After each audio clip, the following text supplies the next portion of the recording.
السلام علیکم، میں ہارون حنیف ٹیم اوورسیز کے پلیٹ فارم سے آپ کی خدمت میں حاضر ہوں۔ 3 اپریل 2020 کو گورنمنٹ آف پاکستان نے کنسٹرکشن سیکٹر کے لیے کچھ پیکیج اناؤنس کیا ہے۔ وہ پیکیج پرائیویٹ سیکٹر کے لیے بھی ہے، پبلک سیکٹر کے لیے بھی ہے۔ پبلک سیکٹر چونکہ ہمارا سکوپ نہیں ہے اور ہماری ایکسپرٹیز نہیں ہے تو اس کو ہم ڈسکس نہیں کریں گے۔ پرائیویٹ سیکٹر میں ریزیڈنشل اور کمرشل کنسٹرکشن دونوں آ جاتی ہیں اور وہ ہماری ایکسپرٹیز بھی ہے اور ہمارا سکوپ بھی ہے۔ یہ جو پیکیج ہے یہ پرائیویٹ سیکٹر پہ کس طرح سے پازیٹیو یا نیگیٹو ایفیکٹ ڈالے گا اس کے بارے میں بریفلی آپ کو ایکسپلین کر دیتا ہوں۔ گورنمنٹ نے جو آفرز دی ہیں وہ بہت بڑی ہیں، لیکن ایک لے مین کے سمجھنے کے لیے میں آپ کے سامنے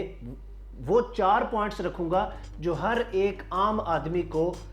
فائدہ دے سکتے ہیں۔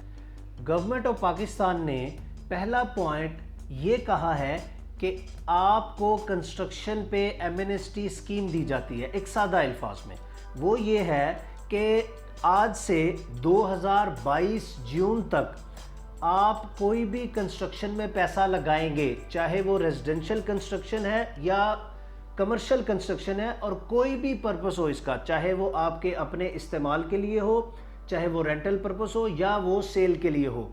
اس کے اوپر آپ جو بھی پیسہ لگائیں گے اس کا کویشچن نہیں کیا جائے گا کہ یہ پیسہ آپ نے کہاں سے اور کیسے کمایا۔ اس کی میں ایک چھوٹی اگزامپل دیتا ہوں۔ آج سے پہلے اگر کسی صاحب نے 2 کروڑ کی چاہے ریزیڈنشل یا کمرشل کنسٹرکشن کرنی ہوتی تھی تو انہیں سب سے پہلے یہ پروف کرنا پڑتا تھا کہ یہ 2 کروڑ انہوں نے کس سورس سے کمایا، کیا اس کے اوپر ٹیکس دیا یا نہیں دیا، یہ وائٹ منی ہے یا نہیں ہے۔ لیکن اس اسکیم میں اب آپ سے یہ کویشچن نہیں ہوگا 2022 تک، تو اس لیے یہ اس ٹائم بہت اچھا موقع ہے کہ اگر کوئی کنسٹرکشن کرنا چاہ رہے ہیں، یعنی آپ 5 مرلے کا گھر بنائیں یا 20 کنال کی کوئی ہائی رائز بلڈنگ بنائیں، وہ کسی بھی پرپس کے لیے یوز کریں، اس کے اوپر جو بھی کنسٹرکشن کاسٹ آئے گی اس کے بارے میں آپ سے وائٹ منی کا کویشچن نہیں کیا جائے گا۔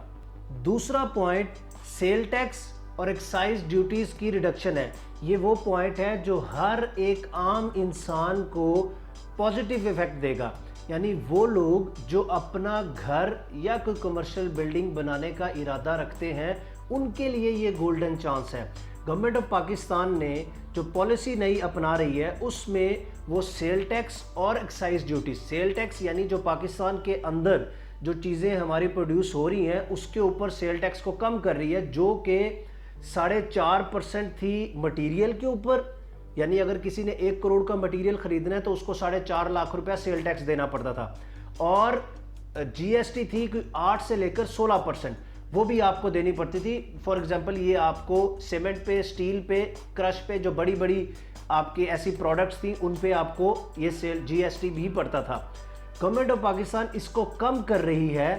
اور بعض جگہوں پہ تو اس کو نیل کر دیا گیا ہے، جس سے آپ کی کنسٹرکشن کاسٹ میں ایک اچھا خاصا فرق آئے گا۔ ابھی تک ہم کچھ نہیں کہہ سکتے کہ وہ فرق 2% ہوگا، 4 ہوگا یا 8 ہوگا، لیکن آنے والے دنوں میں جب یہ پالیسی کلیئر ہو کے آئے گی اور اس پالیسی کے اپلائی ہونے کے بعد مارکیٹ میں جو پرائسز نہیں نکلیں گی اس سے پتہ چلے گا۔ انشاءاللہ ہم اس کے اوپر ایک ویڈیو بھی بنائیں گے کہ اس پالیسی کے بعد پرائسز کتنی نیچے آئی ہیں اور کاسٹ آف کنسٹرکشن کتنی ڈاؤن ہوئی ہے۔ تو یہ بہت بڑا ایک پوائنٹ ہے جو کہ کاسٹ آف کنسٹرکشن کو کم کرے گا اور ہمیں اس سے فائدہ ہوگا۔ تیسرا پوائنٹ ہے سیل ٹیکس آن سروس چارجز۔ مثال کے طور پر اگر آپ اپنا گھر بنانا چاہ رہے تھے یا آپ کمرشل بلڈنگ اور آپ کسی کنسٹرکشن کمپنی کو ہائر کرتے ہیں اور ان سے بنواتے، تو گورنمنٹ آف پنجاب یا کسی بھی صوبائی حکومت کی طرف سے اس کنسٹرکشن سروس کے اوپر 7.5% ٹیکس تھا، یعنی اگر کوئی کمپنی آپ کو 1 کروڑ روپے کی کوٹیشن دے رہی ہے، بجٹ دے رہی ہے، تو اس میں 7.5 لاکھ روپیہ آپ نے اپنی صوبائی حکومت کو دینا تھا۔ اسی طرح اگر وہ کمپنی کا سکیل بڑا ہے اور وہ 5 کروڑ سے زیادہ بزنس کرتے ہیں تو وہ وفاقی حکومت کے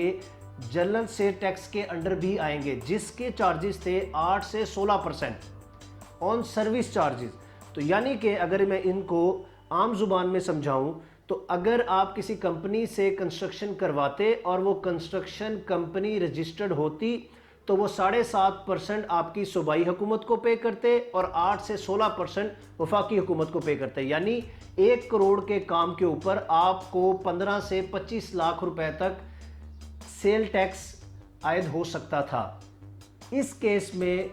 گورنمنٹ آف پاکستان نے صوبائی حکومتوں کے ساتھ مل کر ان ٹیکسز کو زیرو کر دیا گیا ہے. اس سے بھی آپ کی ایک تو کنسٹرکشن کاسٹ میں فرق پڑے گا ان کمپنیز کے ساتھ جو رجسٹرڈ اور یہ سروس چارج کر رہی تھی. دوسرا، صرف اس ایک ریزن کی وجہ سے ہمارے ہاں نان پروفیشنل ٹھیکیداروں کی گرپ اسی لیے زیادہ تھی کیونکہ لوگ اگر کسی کمپنی سے گھر بنواتے اور وہ ان سے یہ ٹیکسز چارج کرتے تو وہ انہیں بہت مہنگا پڑتا. اس لیے وہ مجبور تھے کہ وہ عام ٹھیکیدار سے گھر بنواتے اور اس کے اندر ٹیکنیکل فالٹس رہ جاتے اور وہ اس کے ساتھ کمپرومائز کے ساتھ آگے چلتے. بہرحال اس اسکیم کے بعد ان ٹیکسز کے ختم ہونے کی وجہ سے وہ کمپنیز جو پراپر پروفیشنل کنسٹرکشن سروسز دے رہی ہیں ان سے کام کروانے میں ایک تو آپ کو ٹیکس کی بچت ہوگی اور دوسرا آپ کو ایک اچھی پروفیشنل کوالٹی ملے گی. Last point, government of Pakistan نے کنسٹرکشن سروس کے اندر یہ جو میں پہلے تھرڈ پوائنٹ کو ایکسپلین کیا ہے اس کے اگینسٹ انہوں نے فکس ٹیکس کی آپشن دے دی ہے، جس میں آپ کسی بھی کنسٹرکشن کمپنی سے جب سروس لیں گے تو اس کنسٹرکشن کمپنی کو 50 روپیز پر اسکوائر فٹ ٹیکس کی مد میں گورنمنٹ کو پے کرنا ہوگا. مثال کے طور پر اگر آپ کا گھر 1000 اسکوائر فٹ کا ہے اور آپ کسی کنسٹرکشن کمپنی سے بنواتے ہیں تو وہ کنسٹرکشن کمپنی کو گورنمنٹ کو 50,000 روپیہ پے کرنا ہوگا. اور وہ کنسٹرکشن کمپنی اگر یہ لوڈ کلائنٹ پہ بھی ٹرانسفر کرتی ہے تو یہ اتنا لوڈ ہے کہ برداشت کیا جا سکتا ہے. اس کی ایک اور ریزن یہ بھی ہے کہ اگر گورنمنٹ نے 50 روپیہ پر اسکوائر فٹ ٹیکس عائد کیا ہے تو اس کے اگینسٹ شاید ابھی چونکہ بہت انیشل سٹیج ہے ہم ابھی نہیں نکال پا رہے پر اسکوائر فٹ بینیفٹ، لیکن یہ جو taxes, sale tax, excise duties اور یہ جو کم کر رہی ہے جس سے پرائسز میں کمی آئے گی، ہو سکتا ہے کہ اس کا بینیفٹ 50 سے کہیں زیادہ ہو. تو اوورآل جن لوگوں نے اگلے 2-2.5 سال میں 2022 جون تک کنسٹرکشن کرنے کا ارادہ رکھتے ہیں ان کے لیے اس ٹائم گولڈن اپرچونٹی ہے اور گولڈن چانس ہے کہ وہ اس ٹینیور کے دوران اپنی کنسٹرکشن کروا لیں. آخر میں آپ کو بتاتا چلوں کہ گورنمنٹ آف پاکستان کی اس آفر کے بعد ہم نہ تو لیگل ایکسپرٹ ہیں اور نہ ہی لیگل کی کمنٹ کرنا ہمارا سکوپ ہے، لیکن بہرحال جو گورنمنٹ نے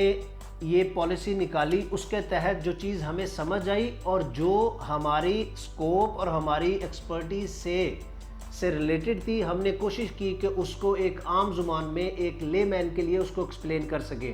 لیکن اگر ہماری اس سمجھ میں اور سمجھانے میں اگر کوئی لیگل پوائنٹ یا کوئی کوتاہی رہ گئی ہو تو ہم اس کے لیے معذرت خواہ ہیں. آپ پھر بھی اس کا لیگل اوپینین لینے کے لیے کسی لیگل ایکسپرٹ سے مشورہ کر سکتے ہیں. ہماری ان تمام ویڈیوز سے فائدہ حاصل کرنے کے لیے ٹیم اوورسیز کے یوٹیوب پیج اور فیس بک پیج کو سبسکرائب کریں. Thank you so much.